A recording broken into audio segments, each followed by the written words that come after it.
Grocery Store Battle Podcast. And today we have two competitors, Publix, where shopping is pleasure, or Piggly Wiggly, the pig. And let's start off with some basic facts. Publix has been famous for its customer service, and let's just say how awesome Publix just is. It's the BOGO deals, you buy one, get one, and it's just awesome prices. And the quality of the products are exceptional. The fruit can last more than a week and a half, probably even more than 2 weeks, compared to Piggly Wiggly, which the produce is not as fresh as Publix. I don't want to say it's not fresh, but it's definitely not as fresh as Publix. Like Piggly Wiggly, their fruit can last about 5 to 7 days, while Publix's can last from let me think about this, 8 days to about probably 15 days. It can last for a long time. And Publix is, as I said, customer service is exceptional. We have a whole department just for customer service, and the whole store associates and the whole company is trained in customer service, how shopping is a pleasure. As I said, our first slogan was Florida's Finest Food Stores, and we changed that in 1954 for our director of advertisement and marketing, changed it to where shopping is a pleasure after some of our customers suggested it, because that allowed us to get out of Florida itself and go into other states. And now we're in 8 states and growing rapidly. Over 52 stores opening each year. That's the goal. And yeah, Publix has just been it's thriving. Each quarter, the prices or the income keeps moving up. Keeps moving up in billions of dollars. So it's just amazing how Publix is growing. We're almost at 1,400 stores. We're almost at 1,500 stores. We're past 1,400. And we're almost at 1,500 stores. So it's crazy how even though our prices are a little more expensive, you have the BOGOs, which cuts in half. And the BOGOs are just strategized, where it's like 1 week it might be some kind of ice cream, the other week it might be another. So you can see it try them. So you know what I mean? And then the dry products like beef jerky and stuff, so you can stock up and have enough until the next BOGO run. So you keep buying it, and yeah, it's very, very good deal, half off. And we have probably over 50 to 100 of them a week in every department. Deli, we usually have 2 subs that are at least on sale, like probably reduced by $3 to $4. We had the meatball sub a couple weeks ago that was reduced by like $4, so it was a really good deal. And yeah. Moving on to Piggly Wiggly, their basic facts.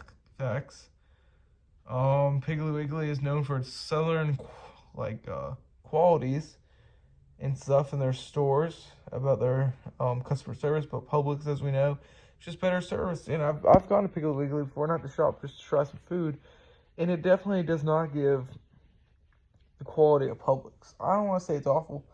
They do have a small seating area, but all the new Publixes nowadays have seating areas on the second floor. This Piggly Wiggly I went to, it was first store, had a little area. It's pretty good, but like Publix is just on a whole nother level.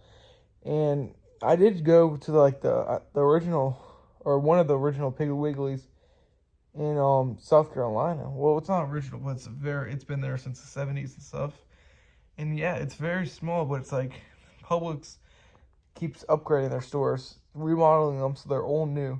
I had a customer come in a couple weeks ago that said, "How long has this store been open? It feels like it's brand new." I was like, "Ma'am, it's been open since 2009. We just take very good care of our stores, unlike our competitors." Like, I know this isn't about Walmart, but Walmart, their produce maybe will go bad in 2 days. It's cheap, but you have to keep buying it. So at the end of the time, you're spending probably more than at Publix. And yeah, let's move back to Piggly Wiggly. They do have some major lawsuits over of union busting. They are a union. We're not a union. We're employee owned. 20% of it is from our founder, Mr. George Jenkins, W. Jenkins.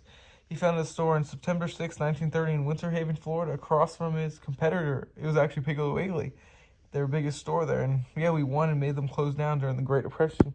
And yeah, that's where the American dream started for Mr. George Jenkins. He lived in Georgia with his family, one of 8 kids. And yeah, he wanted to go to Georgia Tech for study electrical engineering or some kind of engineering. I think it's electrical. And yeah, I just wanted to, and then he came down here during the real estate boom in the 20s to Florida. Traveled down here And then he was about to leave because that was a bust. But he knew one of the Piggly Wiggly store owners, and within 6 months of being hired, within a year, 6 months to a year, he was managing that one Piggly Wiggly in Winter Haven. So yeah, it's pretty awesome. And then as soon as the Piggly Wiggly, because at that time it was franchise, and Piggly Wiggly might be franchise nowadays. Publix, of course, is not. We're shopping as a pleasure. Have a store manager, probably like Piggly Wiggly, but our owner is the associates. So I'm an owner, my store manager's an owner, my district manager, the CEO, a cashier, a front service clerk, everyone is an owner if they want to buy stock, or once they get 1,000 hours in 1 year, they automatically get stock through the profit plan. Automatically get stock every paycheck. So that just shows how awesome the company is. How Publix is awesome. Piggly Wiggly does not do that. Target, Walmart, they do not do that. They're part of unions.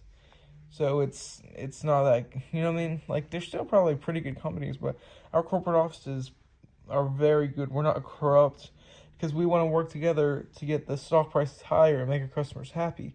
It's all started in 1930 when Mr. George Jenkins added $2 to his employees' paychecks. It didn't go right to them. It was like in a saved bank account. So at the end of the year, they could buy stock because he knew it was a hard time in the Great Depression. So yeah, that's where the profit plan all started, in the stock purchase. And his family does still own 20% of Publix, but the employees own 80%, the rest of it. So yeah, it's just an awesome company. And now let's move on. Let's move on to Piggly Wiggly's owner.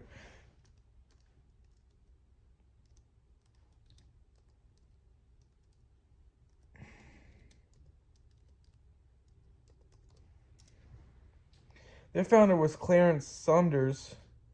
He was born on August 9th, 1881. And he opened the first store on September 6th, actually, on 1916, though. So it was 14 years before Publix opened. It introduced self-service, eliminating the need for clerks to fetch items, which reduced cost and improved efficiency. So that means, like, because it used to be like a big general store with everything behind the counter, so the clerks would have to get it and pull it down, you know what I mean?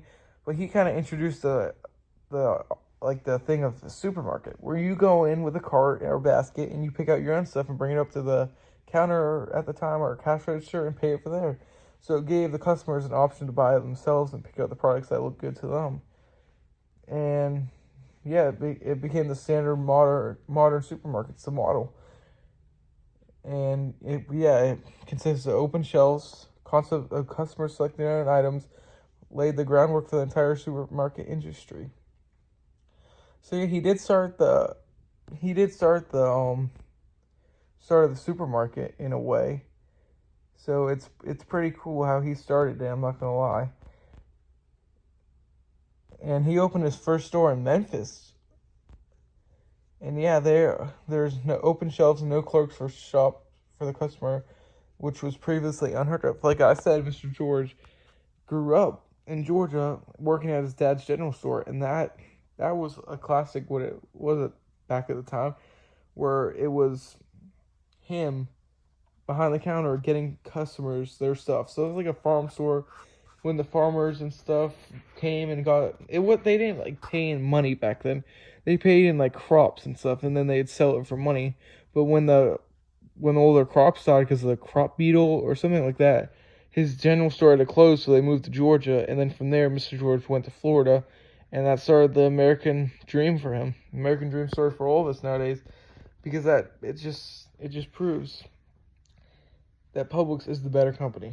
Piggly Wiggly does not have stock ownership. It does not entice the employees to do good like Publix does, because we own the company. That's why Mr. George, one of the reasons he did this, because if you own it, you treat more care of it. It's the same thing. If you own a truck, you're going to treat care of it.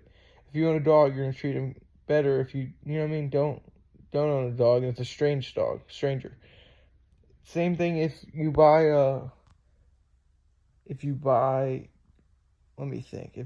like a pitcher or a house. If you buy a house, you're going to take really good care of it. If it's a rental, you're going to take care of it so you don't get charged. But you're not going to dust it, you're not going to do all of that. That is why Publix is such a great company. And I'm going to wrap up this podcast the grocery store battle against Publix or Piggly Wiggly versus Piggly Wiggly.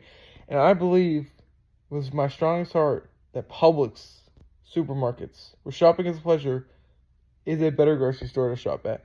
Even though it's a little more expensive, we have BOGOs, half off every week, every day of the week, every hour. We have customer service unheard of. We have Boar's Head Inner Deli. The subs, pub subs, very famous. They're one of the best subs I've ever had. Better than Subway, better than everything I've had. Probably the best sub I've ever had from a grocery store. Because Publix is starting to change. It's still a grocery store, but it's like a cafe slash. At the newer Publixes, we have Chipotle in it. A Publix version of Chipotle. Wings, pizzas, everything you can think of. It's Publix.